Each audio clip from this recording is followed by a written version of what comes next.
might be actually wondering, what do they really do? What do you do? I think that's the name of this episode is, so what do you do? I remember that when I was trying to describe to my dad what it is that I did for a living, he was like, so do you work for a school? Like, Yeah. who actually pays you? Welcome to the Disciple Making Youth Ministry Podcast, where we talk about the calling of youth pastors to equip students for the work of making disciples, moving teens from church attenders to disciple makers. Here are your hosts, Joel Friend and Jeremy Collins. Welcome to the Disciple Making Youth Ministry Podcast. It's great to be with you all today. Jeremy, how are you today? I'm doing great. I'm excited to get into this conversation. I'm a little warm. I moved Yes. around the room some before If you got can't here. tell, Jeremy is glistening here in this shot. He was Glowing. It was Yeah. very warm before I came in here, and he had this fan blasting that we needed him to turn off. I'll probably end up glistening by the end of this Sure. too. But Jeremy, excited to be with you today. A very interesting conversation. Well, why don't you just share a little bit about what we're actually going to talk about? Yeah, well, we're going to address a topic that I think everyone in ministry has dealt with at one point in time, which is the assumption that we do nothing during the week. Right. That we only work on Sundays or ministry days, and the rest of the week is playing video games and hanging out with students or whatever it might be, though that's part of what we do. But we're going to spend some time talking about the principles that guide what we do and why we do it, what our typical week might look like in our context. And really the point and the heart behind that is to show how we've reoriented our time and the way we look at what we do to uplift and focus on disciple making. And so how we organize our weeks and what that looks like, I'm hoping will be encouragement to some of you who are trying to figure this out. Maybe you're new in youth ministry and you're not sure. And believe me, it's taken me a long time to start to figure out some of these things, trial and error. And for those of you parents that might be listening, you might be actually wondering, what do they really do? What do you do? I think that's the name of this episode is, so what do you do? I remember that when I was trying to describe to my dad what it is that I did for a living, he was like, so do you work for a school? Like, who actually pays you? I'm like, oh, the church, like people give money, so on and so forth. Well, I'll have to find the meme because there was one of those where it was the youth pastor, what you think you do, what people think you do. Yeah. And That was a good one. And it's so true because I think that it can be very nebulous to what we actually do. And when we're pushing towards disciple making and trying to make that the focus, working with volunteers, there's so much more little stuff that goes into all this that I think people miss. And we're going to give our takes on how we approach those. So take what you like, reject what you don't, but ultimately make disciple making the goal. Yeah, so we, whenever we listen to podcasts, I know at least when I do, I always like the theory, but that practical piece is really helpful too. And I think we had this in mind for what we wanted to do last season, but I think it fits well with this. I was thinking about that old cliche quote, before we, got here, was that old, you start with the end in mind, you start the journey with the end in mind. And so I think that's what we want to kind of talk about today. And I actually have two very quick quotes for us. One is from Randy Frazee. It actually is being quoted by Mark DeVries here, but he has it in his notes here. He said this. He says, "Whatever we measure really is our mission. Whatever we measure really is our mission." And so then Mark DeVries, in his book Sustainable Youth Ministry, here's another free, shameless, unsponsored plug for anybody if anybody wants a free marketing, you could just contact us and we'll throw something up in the background for you. And so he's talking about youth ministry models, and he talks about how churches want to find the one rock star youth pastor who's finally going to come through for them, and they're going to get everything to align in the right way, and that things are going to go well. And then he kind of gives this very interesting note. He says this. He says, "This time when they roll the dice, if they wish hard enough, the church, a thriving youth ministry will turn up. But few people get rich gambling. For everyone that does, there are thousands mired in chronic poverty. But wealth and sustainable youth ministry come not from gambling, but predictably from a strategic, sacrificial, and annoyingly inconvenient investment of time and resources." So yes, annoying is a really great word added there. So give me some of your thoughts to those two quotes. Yeah. First on what you measure matters most. I think that is so true, and we don't think about it usually. We measure it almost subconsciously, and that's what ends up mattering. It reminds me back to some of our episodes previously in season 1 where we were asking the question, what mattered most to kids in your youth ministry? And they said small group time, and as well as when we're talking about what are we doing that kids want, and are we just trying to get people in and kids into our youth ministry? And we talked about how just getting butts in the seats isn't a good growth measurement because it doesn't lead to sustainable youth ministry or sustainable faith. So I think that's right on. The second one, man, I mean, I guess the confession I would have to say is I tried to be that. Yeah, for sure. Right. And I think there's that season for most youth pastors where you finally realize, wow, this isn't the road to consistent discipleship. It might be great to be cool and fun and have the kids like you, but I think it can very quickly be, I like that the kids like me more than I like that the kids love Jesus. And that's a struggle, I think, for all of us in ministries. We want to be loved and cared for and liked, and we want to people please sometimes. But ultimately, the more important question is the people we're serving, do they love Jesus? And oftentimes in our own ministry, I felt sometimes kids graduated out and they loved Jeremy more than they loved Jesus. Yeah. And I didn't necessarily do a great job of steering them away from that. Yeah. Yeah. It's always interesting, when you actually have candid conversations with students and they tell you why they love what you do. Right. So, we had I think I mentioned this last season. I said so much stuff, I can't remember it all. Where I literally had a student tell me, I kind of did an exit interview with this kid, and I was just hanging out with them just to, catch up with them. And I was like, so, I know you left our youth ministry to go to another one. And I was at a point where I was like, I was fine with it. I think I was a little bit more hurt then about it than I would probably be today. At this point, I'm like, oh my gosh, just get in some sort of healthy community, Christian community somewhere. And I was just like, oh yeah, so what do you think the factor was for you? And he was like, they just have better games than you do.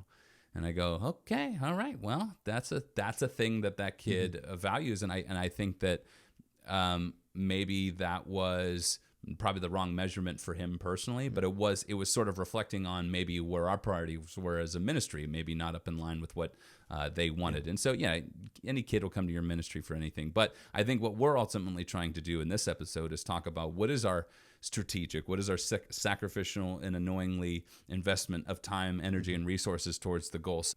So, Jeremy, the question is, so what do you do? What do I do? Well, I want to answer it in two parts. First, I want to give a little bit of my reasoning, how I approach scheduling out my week, because it'll make more sense why I schedule the week the way I do and what I do when I do it based on that. And so I read a book by Carey Nieuwhof talking about how not to burn out in ministry. And it really helped me in thinking about how do I schedule the tasks that I do in order of importance, but I categorize them in a few ways. One, it's what's essential and what's secondary. Yeah. So what are the things in my week that just have to get done this week? What are secondary things? And then second, what needs a lot of focus?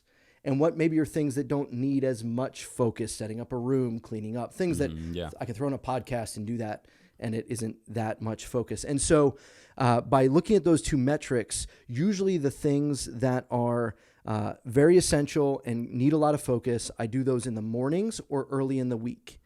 I find myself way more productive in the mornings and way more productive Monday, Tuesday, and Wednesday than I am Thursday or Friday.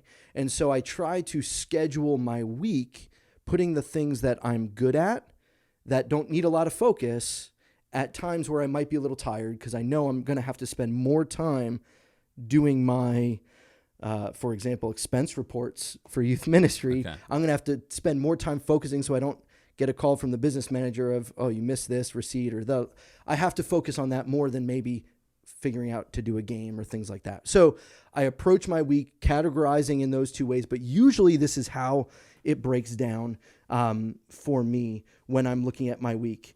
Mondays are now my day off. So this is a new schedule. I haven't had this before. I used to have Fridays. I'm going to actually get to spend time with my wife for the first time in like 7 years since we had kids. And our first date while the kids are both at school next Monday is we're going to Costco. Nice. So it's a solid date. Yeah. It's a cheap lunch. Solid date. Costco without the kids is just fun. It just is old people problems. Anyway, but then the rest of my week, I start off Tuesdays, and that's where Tuesday morning is my high creative, high focus things like creating videos, creating content, putting emails together, things that I need to take some time and really get right. And so that's my Tuesday mornings. Tuesday afternoons, we're hanging out here. Yeah. And this is recharging for me.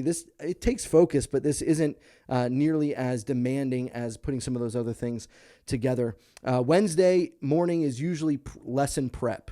We got Wednesday night programming for us. Wednesday is our ministry day in the middle of the week. And so it's a lot of lesson prep in the morning, and then printouts, games, setup, clean the room, those types of things that, again, don't take much effort.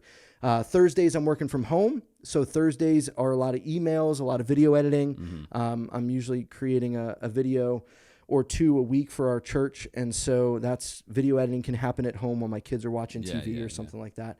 And then Friday is a meeting day. I'll meet with Kaylin, our part-time youth minister who works with us, and we'll kind of set everything up for the next week. Create an email, touch base with volunteers, that kind of stuff.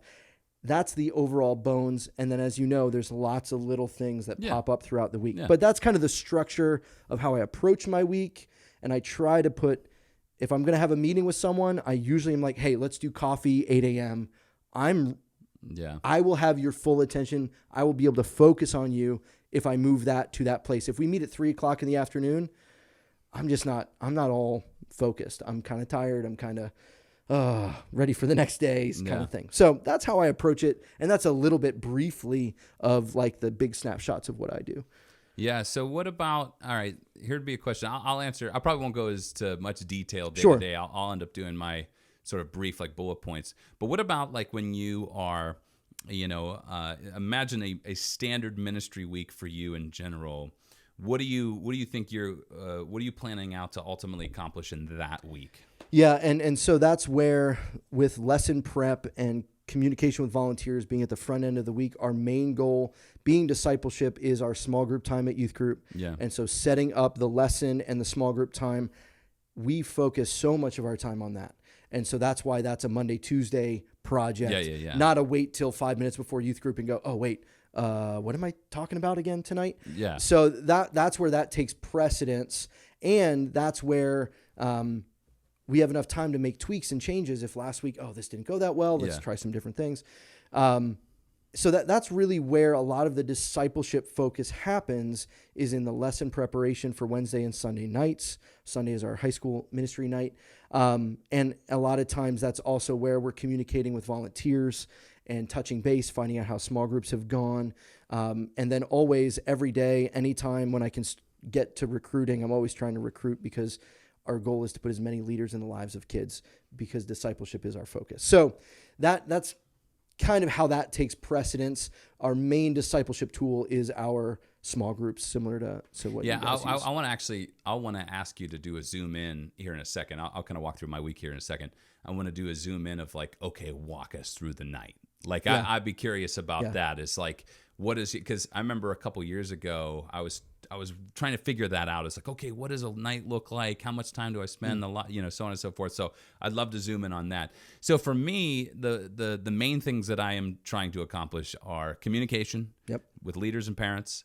I am trying to have the necessary meetings that I need to have in order to prepare and communicate with my, I have a family ministry team, I have a student ministry team that we meet and talk. Sophia and I always meet on Tuesdays and Fridays. Tuesdays are designed to talk about the week ahead. Friday is designed to talk about what has happened in the week past, as a means of being able, to your point, kind of look at what happened and tweak what we need to for the next week.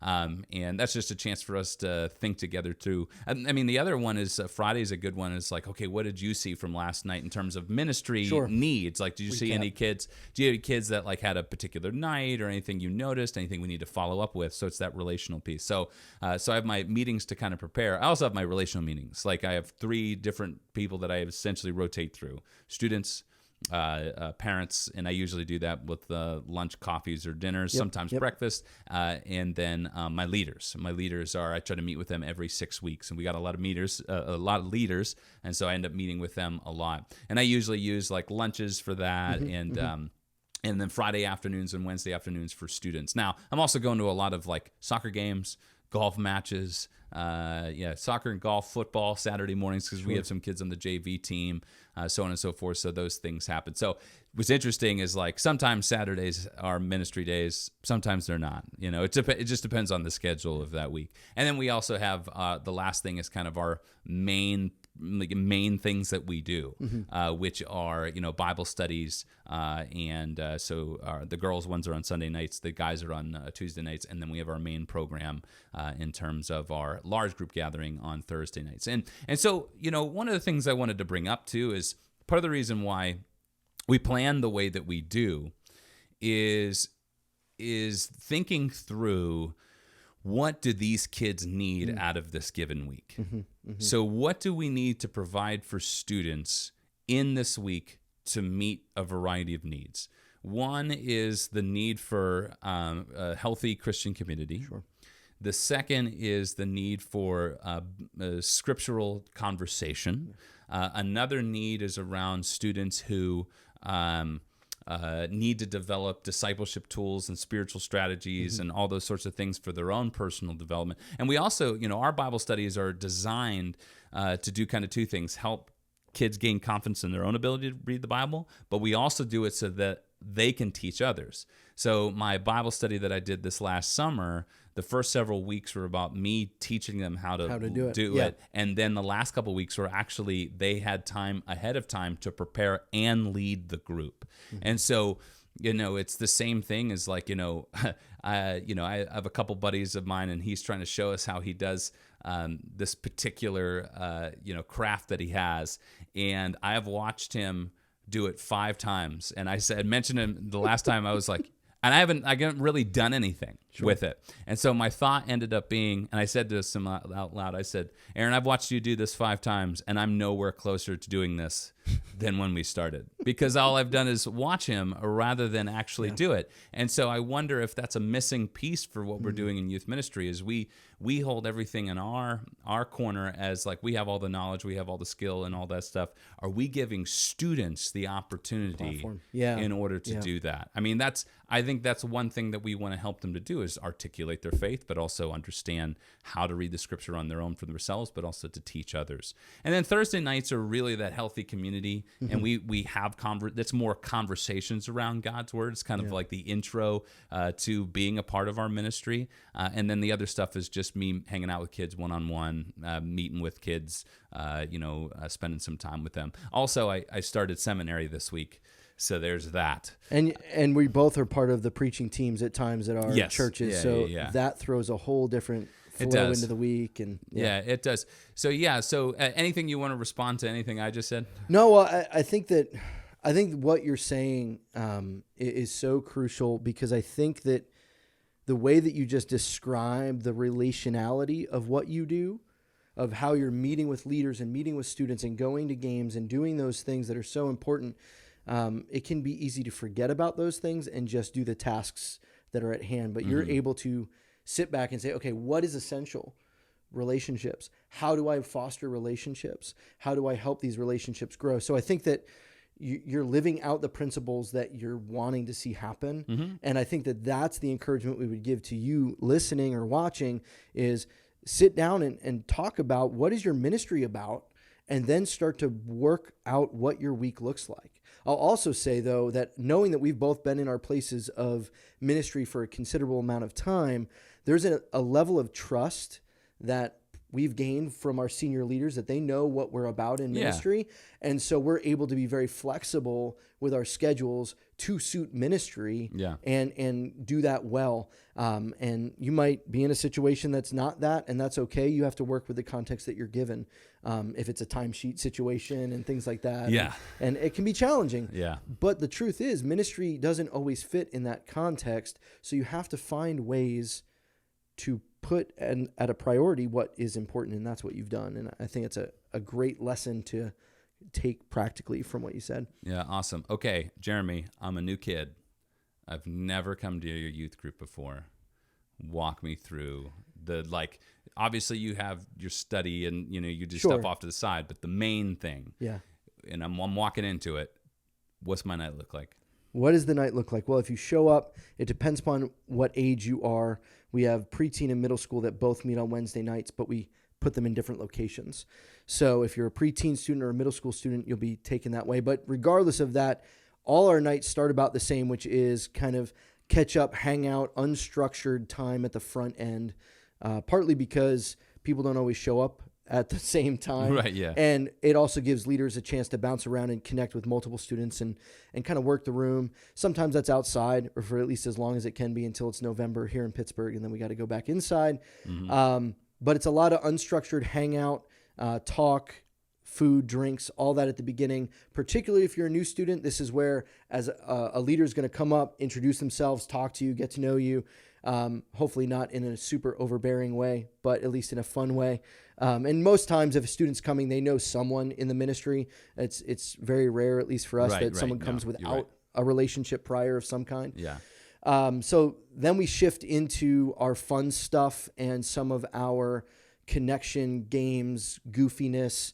It allows laughter to happen and walls and barriers to break down a little bit. So do you have planned games? We do. Okay. We have some structured games. And for our preteen students who are the 4, 5, and 6, we're going to do some arts and crafts and things that are still more in that kiddie frame.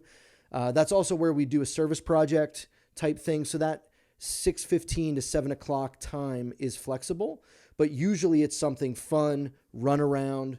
But it's also not something we very much advertise. And I say this to parents when we had our parent meeting. I said, there's a reason we don't talk a ton about what games we're playing at youth group.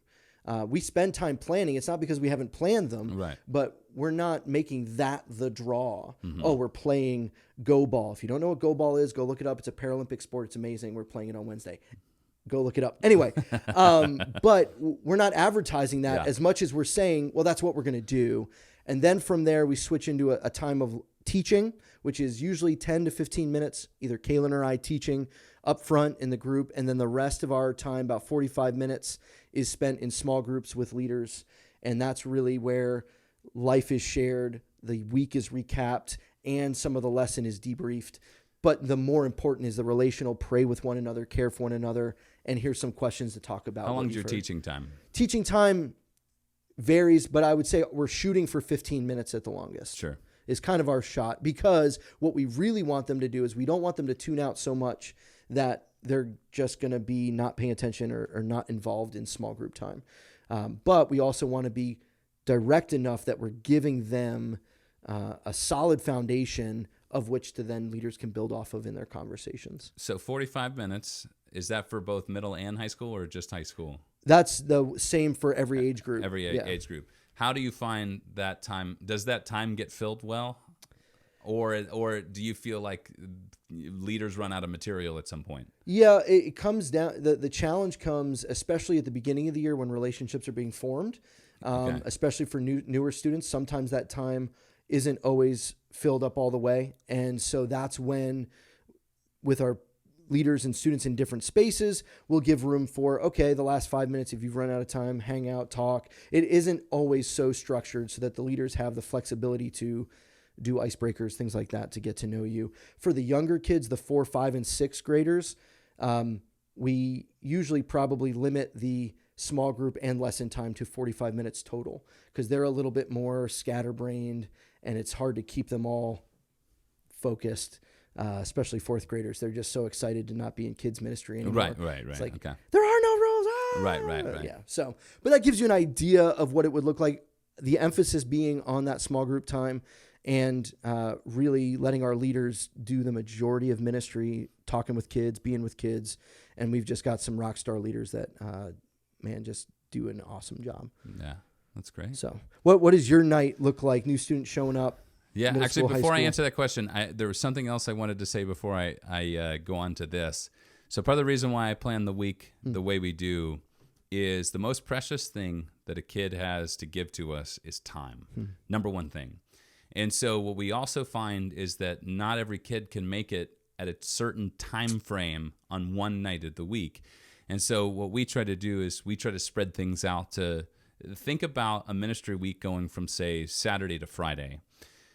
What I used to do is I used to have a roster of the kids that we had. I would only mark them, present or absent based on the week. for our Thursday night ministry. That's not fair. Yeah. What's really happening is, who did we minister to this week? You take the roster of your kid, and that can be in Bible study. That can be on a Thursday night in small group, kid being present for that. That can even be having coffee for a kid. But imagine you went, you had a kid who wasn't able to make Bible study, wasn't able to be there on Thursday night, but you were able to have coffee with a kid that week. Did you not minister to that kid? Sure. So if our goal is who are we ministering to this week, I think instead of taking it based on one program, you spread things out so that you can try to hit a wider target of being able to say, okay, these are all the kids that got ministered. Some of them is a little differently. Bible study is all about developing that skill to be able to understand it and then thus do personal time and teach it to others. And then Thursdays are more being around conversations around topics in Scripture and things of that nature. So it's a little bit different. And so, but what we want to ask the question of is, who did we minister to in that week? So I wanted to keep that in mind. Well, and so what you're doing is you're measuring what matters most, ministering to kids, not butts in the seats on Thursday nights. Yeah, I read the book. It's so funny. You and I kind of talked about this. I read this book probably my first couple of years, maybe into youth ministry, maybe a year in, and all that stuff back then. I was like, yeah, sure, absolutely. I'll try to do this. Now, as I look back over it, I'm like, oh, I got to read this again because now older, almost 10 years. Oh, no, it'd be about 11 years since I've read this book. I probably would agree with everything he's saying now, but I probably didn't live and minister in a way that I actually did agree with it. Yeah. Yeah. So, okay. All right. If you're walking into my night, so our Thursday nights, we do a unique thing with our ministry that I'm finding to be unique. So people tend to do one of three things. They either have 6th through 12th grade all in one place on the same night, and they figure that out. Another thing people do is they do middle school on one night, high school on another night. Yep. And then for us, we actually do back-to-back on the same night. That's literally how it's been ever since I showed up. And so our middle school ministry runs from 6 to 7:30, and then our high school ministry runs from 7:15 to 9. But that 7:15 to 7:30 time frame is where cafe happens. And so we have these wonderful volunteers who help run cafe, and it just creates really good energy and community. It's all in one space. There's games down there. And so if you're a new kid and you're a middle school kid and you've shown up at 6 o'clock, you'd walk in, you'd be greeted by Sophia and I. We are always the first smiling faces that you meet. And we high five you on the way in, or at least we used to. Now we fist bump on the way in, and then if they were brand new, we'd walk them up to the registration table, get them on inside. So we don't do a planned game. We don't have a structured game. We do have what we call stations. Yeah. So if you were to walk out this Thursday, we have nice weather this week. There'll be a 9 square up. There'll be a Gaga pit out. There will be a bubble hockey. There will be Connect 4. We're going to have a lady, I think, do some crafts. Nice. So we have a lot of different things for a lot of different kids. So maybe not every kid wants to play 9 square. Maybe not every kid wants to do Gaga ball, but maybe they want to do something creative or something that's, like a Connect 4, giant Connect 4. And so we have options for our kids, and we kind of tell our leaders, hey, engage each of those options. Yeah, and so about the 18-minute mark, about 6:18, yes, to be that specific, we have everybody go upstairs. Our worship center's upstairs, and that's where we kind of do the impossible shot. I don't know if you guys do the impossible shot here. So we're up to $150. Wow. It's been 4 years since anybody said it. So the jackpot's gone up. And so we kind of, in the midst of doing the impossible shot, we welcome new kids, we have announcements, and then we move into our teaching time. Now, this teaching time is different than I've ever seen it done because we were doing something last semester, 2 semesters ago in the fall, where our church was doing an integrated series where everybody in the church was kind of reading the same thing, which is kind of a cool thing. Everybody's doing the same thing. We didn't entirely follow the schedule verbatim because it didn't always align up with our schedule, but we were doing basically an inductive Bible study, and that didn't work for our small group time because what would happen is we would do a teaching, and the teaching would be 15, 20 minutes or so, and then they would go to small group, and then they would talk about the passage, and then they would try to talk about the application pieces, and then they would want to do, but all the kids would want to do is talk about their happies and crappies, their highs and lows. It's all they would want to do. And so January of last year, I don't even know what to call this method, but it's the Joel's vetoed the old way method of doing the teaching time. Trademark that. Yeah. So Joel's well, how about I say this? Joel's volunteers. Did I say that? No, you didn't. Joel's volunteers vetoed the old method of how we did stuff, especially for my high school ministry. So we guinea pigged it in high school. High schoolers loved it. Leaders loved it. And now we're working it into our middle school. So what we will do is we will have a particular passage that we're talking on. The teacher will maybe do like a 2 to 3 minute introduction about the idea. And then what we do is in upstairs, we break them out into huddle up groups, and they all read the passage together. And there's a series of questions that, hey, what do you notice in this text? What things stand out to you? And so they spend about 10 to 15 minutes, high school's a little bit longer, reading that, going over that, engaging the text upstairs right before our, there's more teaching. And then each group has to have a spokesman stand up and share what it is that they found in the text. And so it's a separate sort of teaching time, but it's also an engaging of Scripture. Yeah. And then we come back together, and then there's like a 10-minute just kind of unpacking the text from our teaching point of view. And then what they'll do is they'll go downstairs, and the very first thing they'll talk about is, since it's fresh, is what are the application pieces of this? So we went from talking about small groups to now talking about what we called them small groups. Now we're doing the old, this is, a model that people have. So we call them life group now, because they better reflect what we're trying to accomplish in that time. So life group is talking about how does the Scripture we talked about apply to your life, but also we end with the happies and crappies. For the longest time, my kids were like, we need to start with this. And that's beautiful because they want to have that. They want to talk it through. They want to talk it through. They want to talk about their lives. But we want to end with that. That way it leads into an opportunity for them to pray together. Yeah, that's great. For them to pray together. So our high school kids, the second part's going to be a little bit newer to them, but we'll see how it goes. But we're excited because it'll kind of touch on the biblical conversation, just kind of unpacking the text. And then how does that actually apply to their life when they talk about it in life group? Because when we're done with teaching, they'll head downstairs into their life groups and have the conversations there, and then basically we end our night. So that's the same thing we do for high school, except for we add worship because we have a little bit more time for it. Sure. And then we end up. Your mind is spinning right now. I'm thinking. I got a question. Yeah, go. Yeah, the people on video could have seen that. You listening could not. No. So here's my question: when you break off into those scripture reading groups, are each of those led by a leader or those student led? Okay. So they're led by their life group leader. So it's the same group. They're just doing a different activity, coming back together. Then that's neat. Yeah, because what was happening is the life group leader, the small group leader at the time, was just struggling to get them to engage the text. And so in their small group time, separate from everybody else. But when there is a structured time for that as a part of the teaching, you cannot escape it.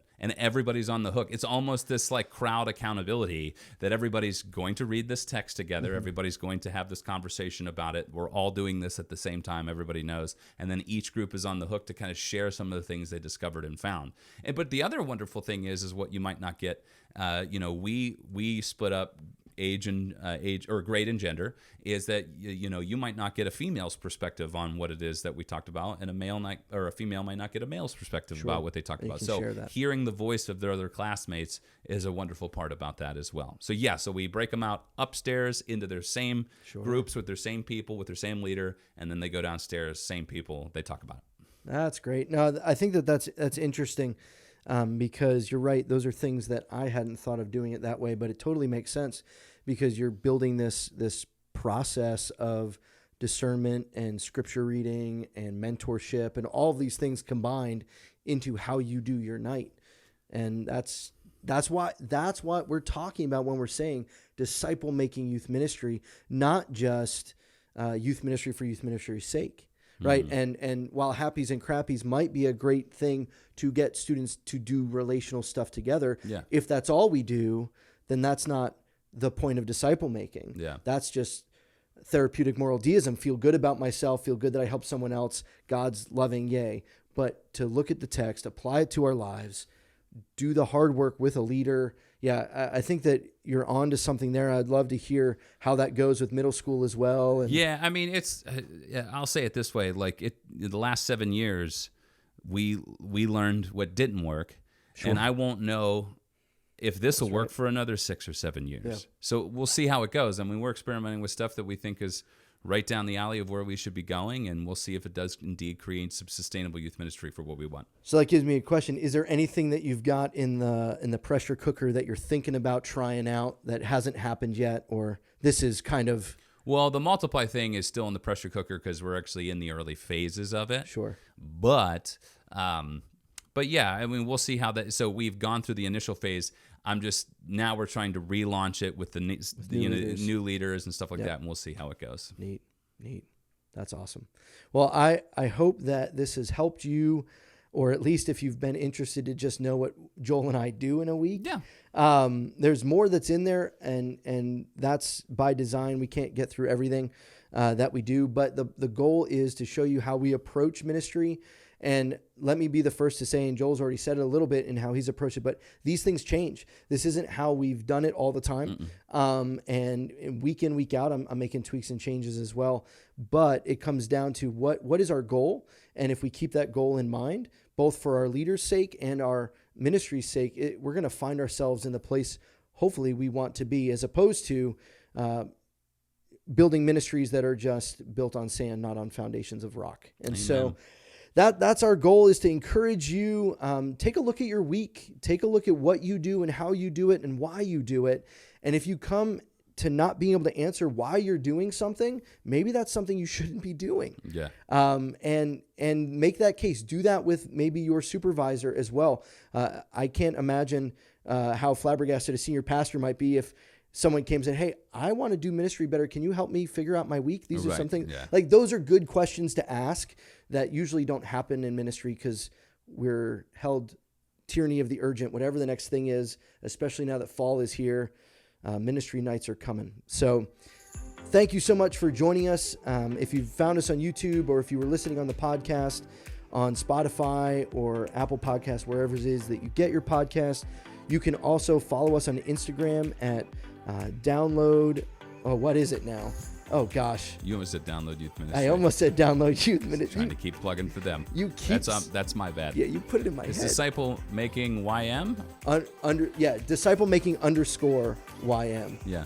Yeah. And so you can follow us there. But ultimately, we hope and pray that this has been a benefit to you.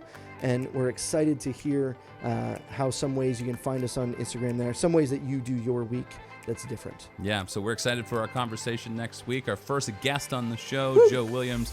So thank you so much for joining us, and we will catch you on the next one. Bye. Thanks so much for listening to this episode of the Disciple Making Youth Ministry podcast. We sure do hope you enjoyed it. If you haven't done so already, make sure you subscribe wherever it is you consume your podcast. We hope you have been encouraged by what you have heard and you're ready to jump into the hard work of disciple making. Catch you on the next one.